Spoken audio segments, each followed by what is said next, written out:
Hola y bienvenidos a Culturas Políticas. En nuestra serie dedicada a la participación ciudadana en la política, abordamos hoy uno de los temas del momento, la inteligencia artificial. ¿Cómo puede la IA beneficiar a los procesos democráticos y hasta qué punto puede hacerlo? ¿Qué riesgos tiene para la democracia del presente y del futuro? Y al revés, ¿cómo podemos aprovechar el potencial de la IA para el cambio social? Trataremos de responder con nuestros invitados y lo haremos de la mano de la organización Political Watch de la Fundación Salvador Soler. Te recuerdo que puedes suscribirte al programa en las principales plataformas de podcast como iVoox, Spotify o Apple Podcast y también en YouTube. Yo soy Javier Collado y me acompaña, como de costumbre, el director de Culturas Políticas, David Sarias, que es profesor de Historia del Pensamiento Político y los Movimientos Sociales en la Universidad Rey Juan Carlos. ¿Qué tal, David? Hola Javier, ¿qué tal? Presentamos ya a nuestras invitadas de hoy. Comenzamos con Alejandra de Diego Baciero, que trabaja en Commons, una empresa social de base tecnológica que pretende aprovechar el poder de la tecnología y la inteligencia artificial para crear soluciones a necesidades sociales. Junto a ella está Celia Zafra, directora de comunicación de Political Watch, la entidad promotora de esta serie de podcasts sobre derechos digitales y participación ciudadana. Celia es periodista, especializada en derechos humanos y ha trabajado en algunas de las grandes organizaciones del sector, desde Amnistía Internacional a Save the Children, pasando por Médicos del Mundo. No sé si nos puedes explicar muy por encima qué es la inteligencia artificial. Bueno, por hacerlo corto, diríamos que es un campo de la informática que intenta desarrollar tareas que normalmente requieren inteligencia humana. Es una eh, reproducción de los procesos humanos de resolución de problemas, de aprender de la experiencia y de toma de decisiones, por decirlo en breve. Ujú. Luego ya tendríamos ahí pues, un montón de tipos, ¿no? Entre otras, pues las que está más de moda en los últimos años, la inteligencia artificial generativa, que al final lo que hace es, en lugar de beber solo de lo que se le ha preprogramado, ir más allá y ser capaz de generar, ¿no? De cero, ¿no? Ex novo. Claro, esa es la más conocida, aunque la que nos preocupa también nosotros es la que no es generativa, ¿no? La que toma Mm. decisiones programando o entrenando los algoritmos. Ujú. Y precisamente sobre esa toma de decisiones y el entrenamiento de los algoritmos y demás, queríamos empezar también mencionando un poco esa tensión, ¿no? Entre los programadores, la gente del mundo de la tecnología y los humanistas y cómo tiene que ser un binomio indispensable, ¿no? Para que el uso de la tecnología sea correcto, para que vayamos en buena dirección. No sé si en este caso Alejandra nos puede ir comentando ya para ir entrando en materia, ¿no? Sobre esta relación entre humanismo, tecnología, inteligencia artificial. Mm. O sea, pues al final la inteligencia artificial lo que intenta es, a través de redes neuronales, pues con neuronas artificiales, lo que intenta es generar los mismos procesos que hace nuestro cerebro, ¿no? Entonces, pues coge mucha información, la procesa y busca patrones con los cuales pueda dar resultados, ¿no? Entonces, hay una parte importante que es el entrenamiento y otra parte importante que son el tipo de datos con los que se alimentan, ¿no? Estos procesos. En relación a la parte humanista, estamos viviendo en un momento en el que la IA, bueno, es una revolución, ¿no? O sea, es un cambio de paradigma donde pues parece que lo tecnológico lo va a ocupar todo, pero efectivamente, o sea, la IA ahora mismo sin la parte humana no sirve, porque nosotros, o sea, la información que nosotros procesamos en gran parte es contextual y la IA todavía no tiene esta capacidad, ¿no? Tiene que seguir alimentándose en ese sentido. Y bueno, pues yo creo que el factor humano es clave y no solamente por el hecho de que estamos en un momento en el que la IA está ahora mismo dominada por grandes tecnológicas, son las que han puesto la infraestructura con la cual estamos trabajando y con la cual podemos dibujar otros modelos, ¿no? Modelos que sean más sostenibles, que sean más descentralizados, que permitan una cierta soberanía y yo creo que en ese sentido pues toda la parte humana, toda la parte de pensamiento humanista es clave para ello.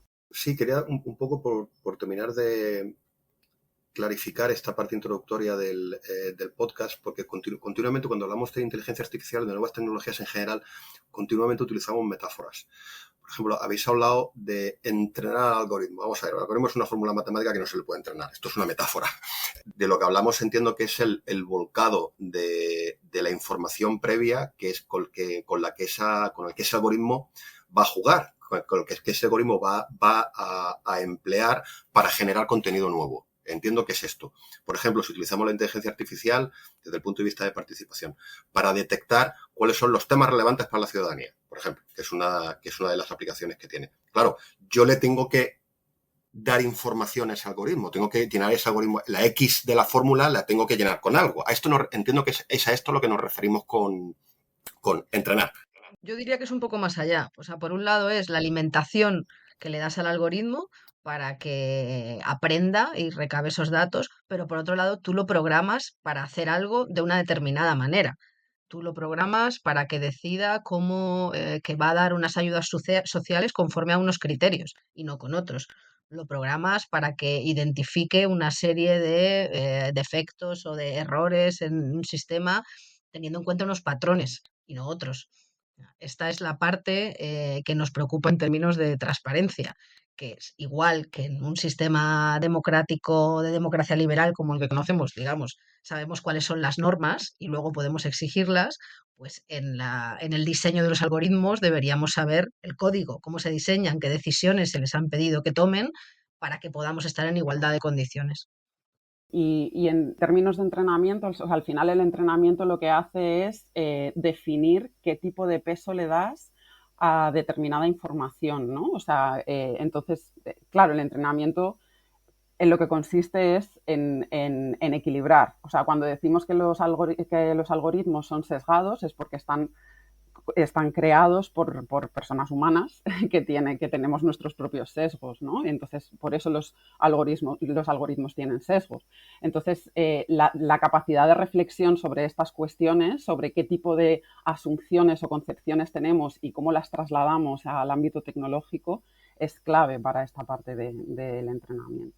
Es decir, por resumir, en el fondo lo que hemos hecho es trasladar al ámbito de las nuevas tecnologías los mismos problemas que teníamos en el ámbito analógico. Es decir, tenemos una sociedad que es, por poner un ejemplo, racista, xenófoba u homófoba.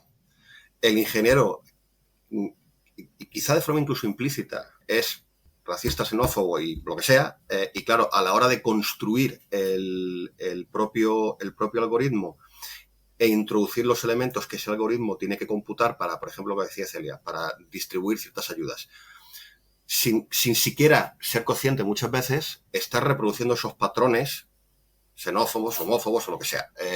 Entonces, el kit de la cuestión está, como indica Celia, que esas fórmulas las tengamos a la vista. Para que la sociedad civil sea capaz de evaluar, por ejemplo, el Ministerio del Interior utiliza la inteligencia artificial para controlar las bandas latinas, un ejemplo.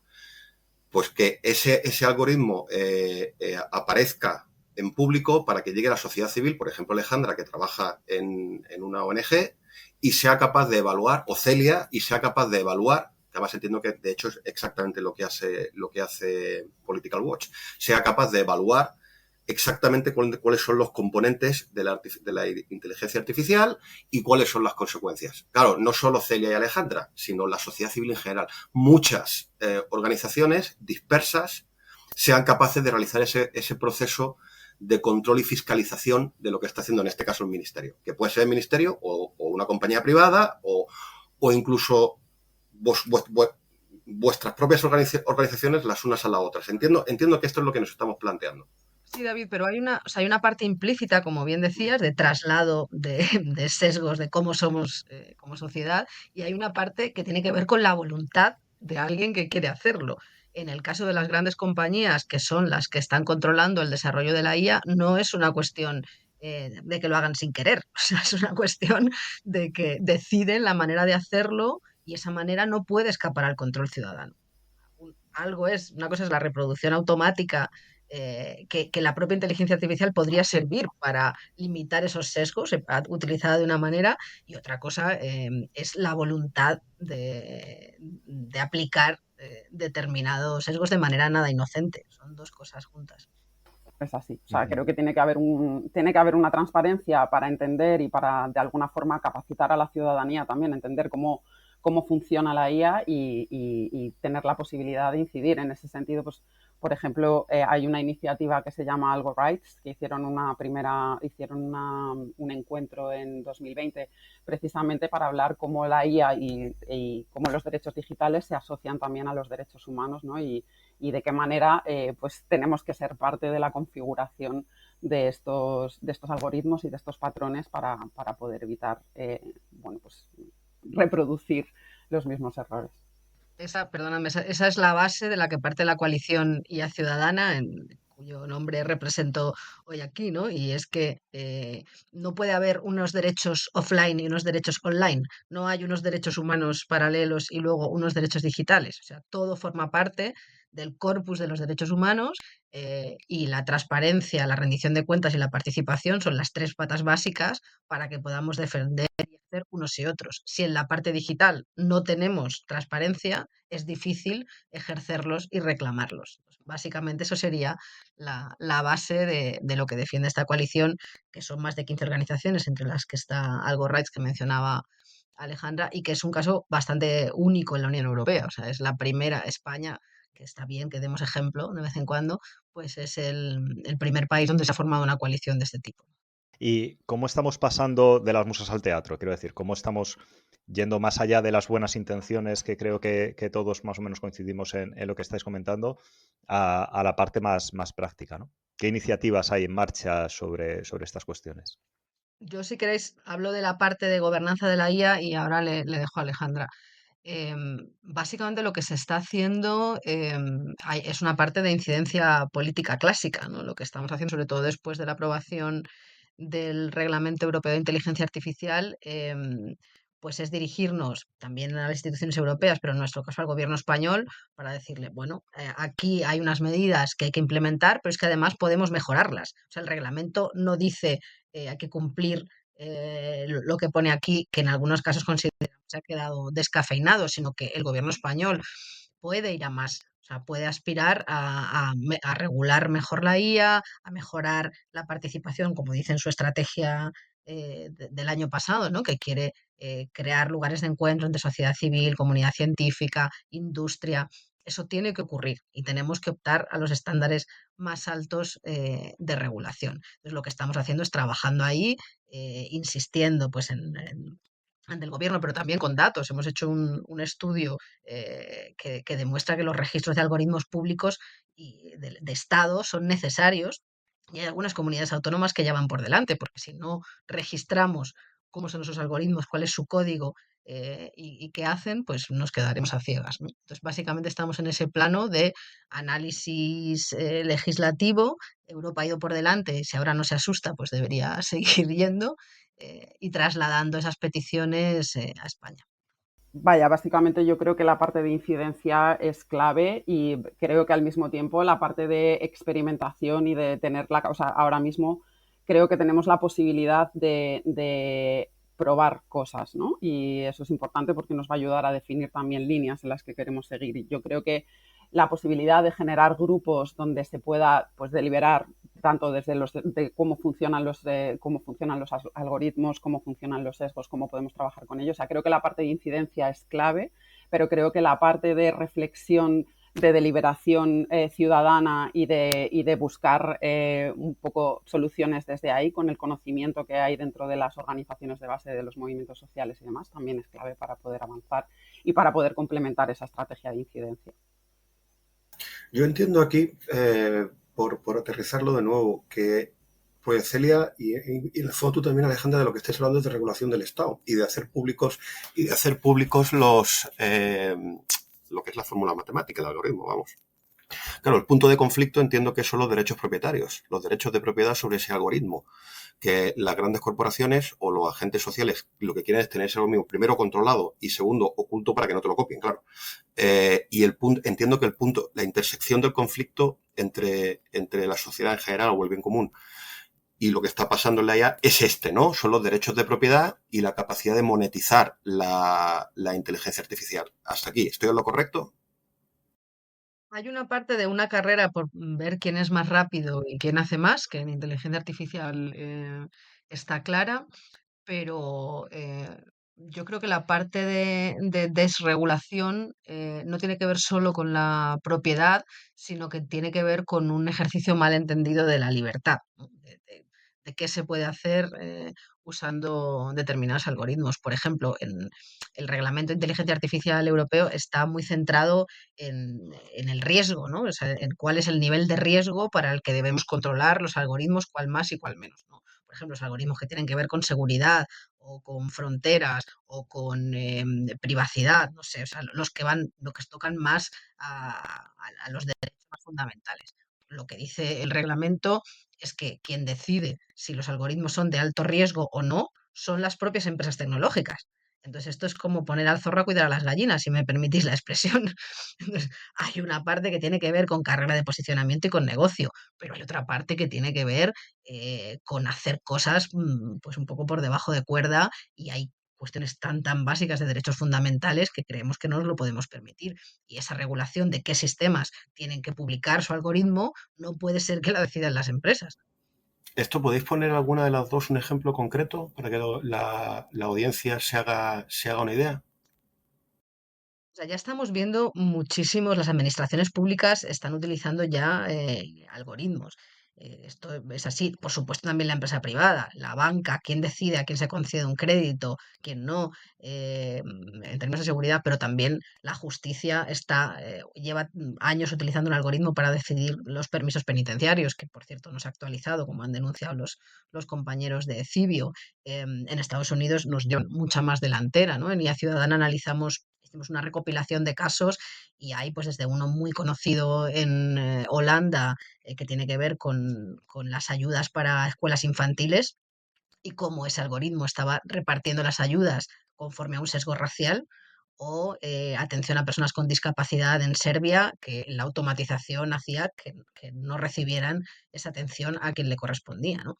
En España no lo sabemos porque no tenemos acceso a la información, o sea, no sabemos, hay denuncias, puede haber sospechas, pero la cuestión es que si no sabemos cómo se construye un sistema de toma de decisiones, pues no podemos ir, ¿no? Y los de alto riesgo pues tienen que ver, o sea, las principales reclamaciones son pues con la identificación biométrica, con cuestiones que tienen que ver con detección de emociones y cómo eso se puede utilizar o no en contra, en frontera y con personas migrantes, cómo se pueden utilizar esos algoritmos predictivos para predecir delitos, por ejemplo.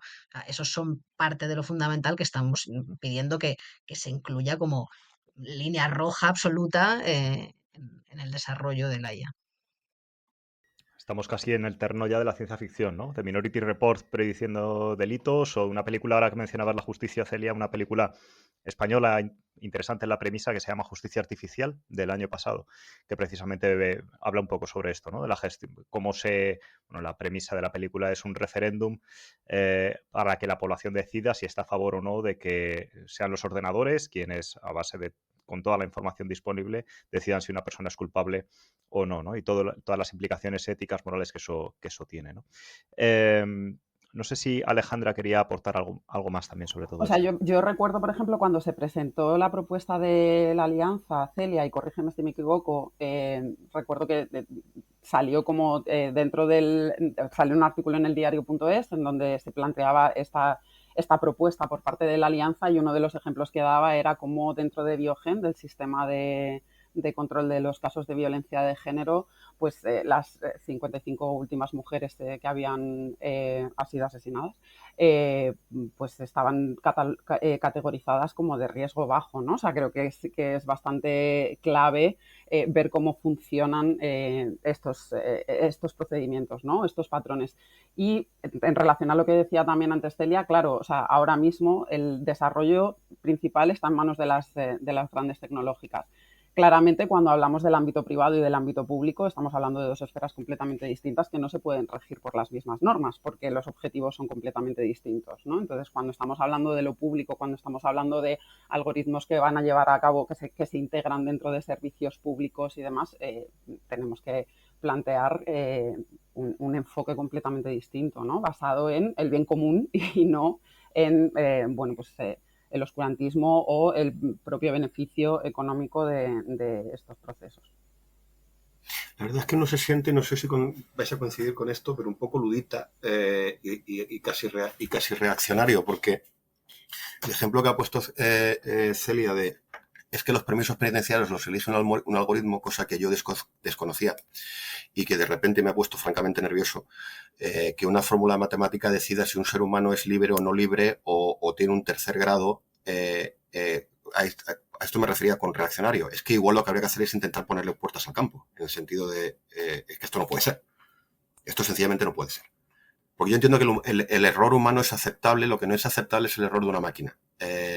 Y que la máquina tome precedente, en este caso, que es un ejemplo dramático, la máquina tome precedente sobre un ser humano.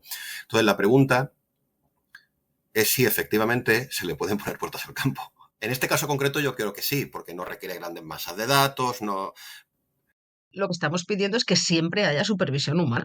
Siempre tiene que haber supervisión humana y las reglas tienen que estar claras. O sea, son las dos cuestiones fundamentales. Nosotros, yo creo que nadie en esta mesa somos antitecnología. Al revés, creemos que la IA puede ayudar en procesos de toma de decisiones, puede, por capacidad ingente que tiene de procesamiento de datos, puede ayudar a ordenar cuáles son las peticiones ciudadanas sobre un asunto. Lo que no puede es hacer todo. Entonces, en el sistema Biogen que mencionaba Alejandra, em, claro, aquí el argumento es, bueno, pero las decisiones al final las toma un equipo, ¿no? Una persona. Vale, pero lo que estamos viendo es que el nivel de coincidencia entre lo que sugiere la máquina y la toma de decisiones es muy alto. O sea, por los niveles de trabajo, por la escasez de personal y también por protección, lo que tiene una funcionaria, es decir, yo voy a decidir lo que ha decidido la máquina porque eso me protege también, ¿no?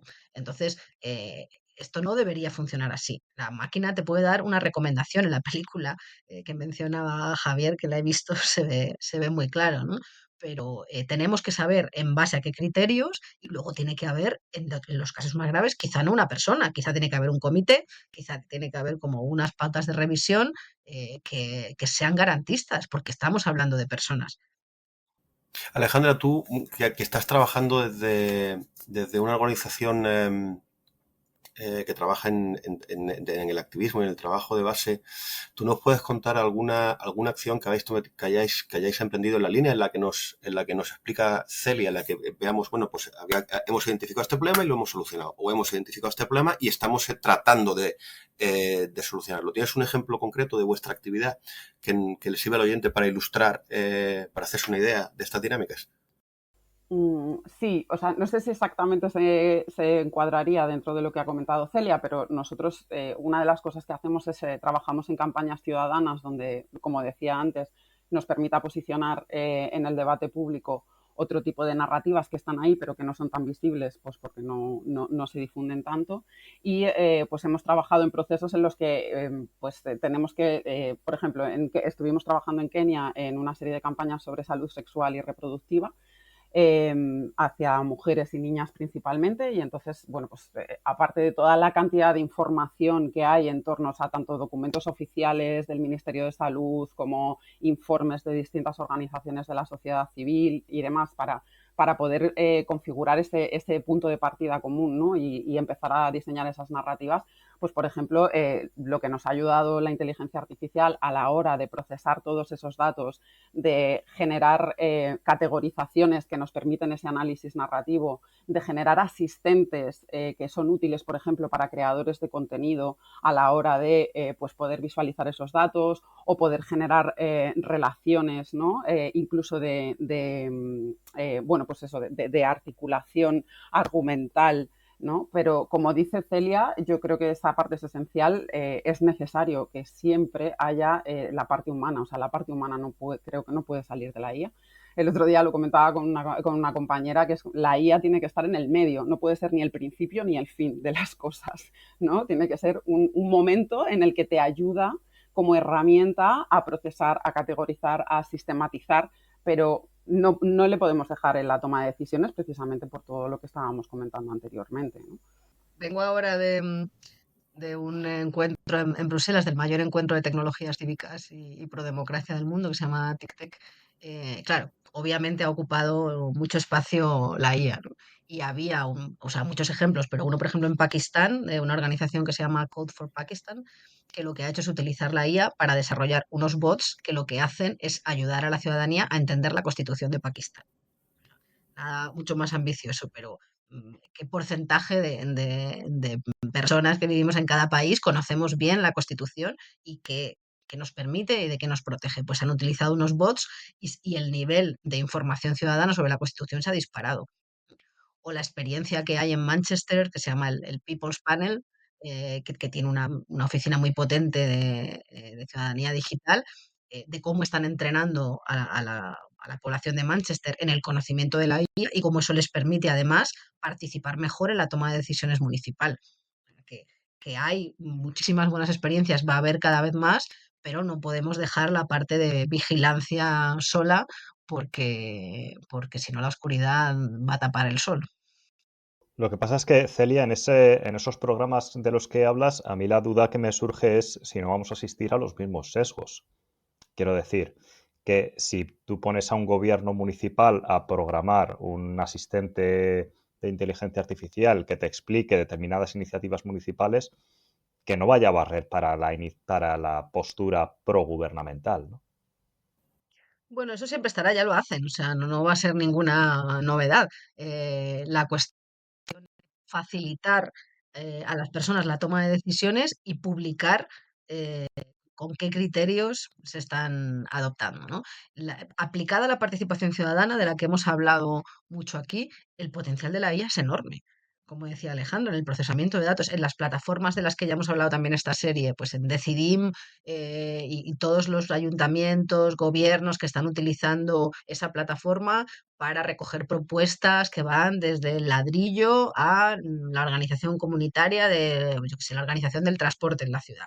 O sea, hay miles de propuestas por cada tema en ciudades más grandes más y la capacidad que tiene la IA para organizar eso, filtrarlo y dar pues, un resumen de conclusiones es muy potente. Si eso tuviéramos que hacerlo a mano, como se ha hecho hasta ahora, hace que los procesos participativos sean más lentos, que la gente tarde más en recibir feedback, que las propuestas les lleve la vida en llevarse a cabo. Entonces, ahí se puede aprovechar. La cuestión es transparencia en cómo se programan esos sistemas y sobre todo el problema no está en cuando la utilizamos, digamos, en contextos controlados. El problema está cuando se deciden estos algoritmos en cuestiones que van a afectar a nuestra vida y no lo vamos a saber. No vamos a saber ni siquiera por qué podríamos protestar, porque no sabemos de dónde está llegando. No sabemos si cuando nos deniegan una hipoteca ha tenido que ver el algoritmo y nuestras decisiones pasadas o no. No lo sabemos. Lo que estamos pidiendo es transparencia, sobre todo en los algoritmos que son públicos, faltaría más. Me ha llamado mucho el ejemplo sobre Pakistán. Claro, tú hablas de inteligencia artificial, hablas de mejoras democráticas y piensas en Estados Unidos y Europa. Que ya Celia me enmienda la plana. Claro, no se te ocurren contextos en vías de desarrollo que se supone que tienen un acceso más complicado a la tecnología. Ya hablamos en otro programa que esto no siempre es así, no necesariamente es así. No, India y Pakistán en concreto son punteros.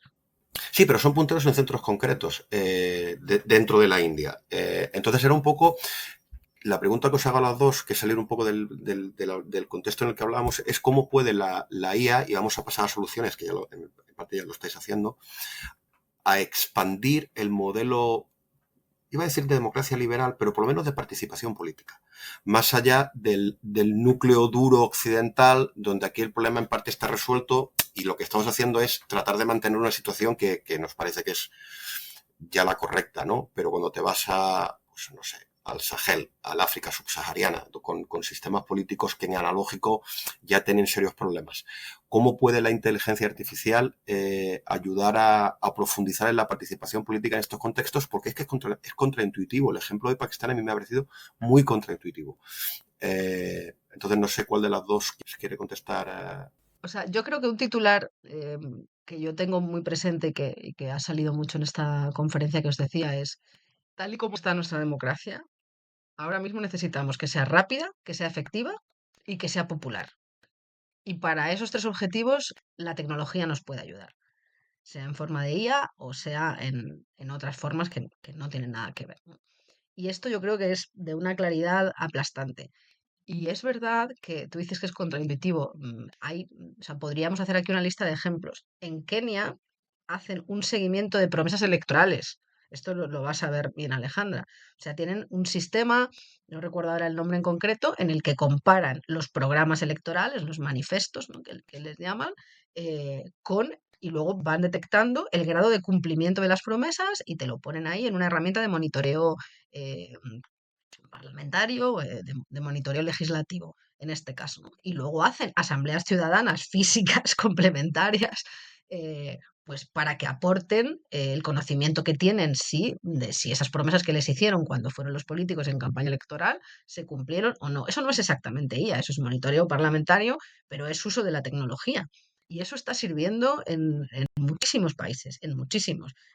Hay ejemplos, por supuesto, de Taiwán, que no tienen ningún problema de acceso a la tecnología, de Corea y de muchos países africanos. Sí, yo diría que no debemos olvidar que lugares como Kenia han sido clave para el entrenamiento de la IA. O sea, de hecho, hubo incluso varias protestas laborales porque evidentemente les explotan. Pero creo que esto hay que tenerlo en cuenta, ¿no? O sea, que pensamos que a lo mejor es algo que está más centrado en una parte del mundo, pero realmente es un fenómeno a nivel global y por eso tiene la relevancia que tiene también, ¿no? En relación a las soluciones, ¿cómo puede ayudar la IA a la parte de participación? Aparte de lo que ya hemos comentado, ¿no? ¿Cómo puede amplificar la potencia de la multitud? O sea, los procesos de inteligencia colectiva a gran escala. O sea, hasta ahora cuando hablábamos de participación ciudadana, son espacios muy controlados, pues porque tiene que haber un análisis cualitativo que exige como una serie de recursos humanos que a lo mejor no son suficientes y con la IA pues nos permite escalar, ¿no? Nos permite escalar a otros niveles, conseguir mucha más información y hacer el procesamiento de esa información. Yo creo que esto es clave, así como hace poco ha salido un estudio en el que dicen que se está utilizando agentes, chatbots o agentes de IA para procesos deliberativos. Y una de las cosas que es bastante interesante es cómo la interacción a través de un chatbot puede reducir la polarización. ¿Por qué?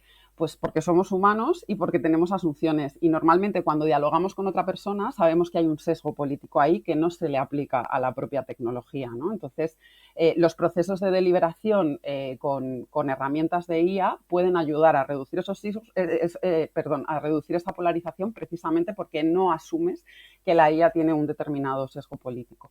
Me parece súper interesante. Luego hay otros factores en los cuales la IA es clave para favorecer la participación, por ejemplo, en la reducción de las brechas de acceso.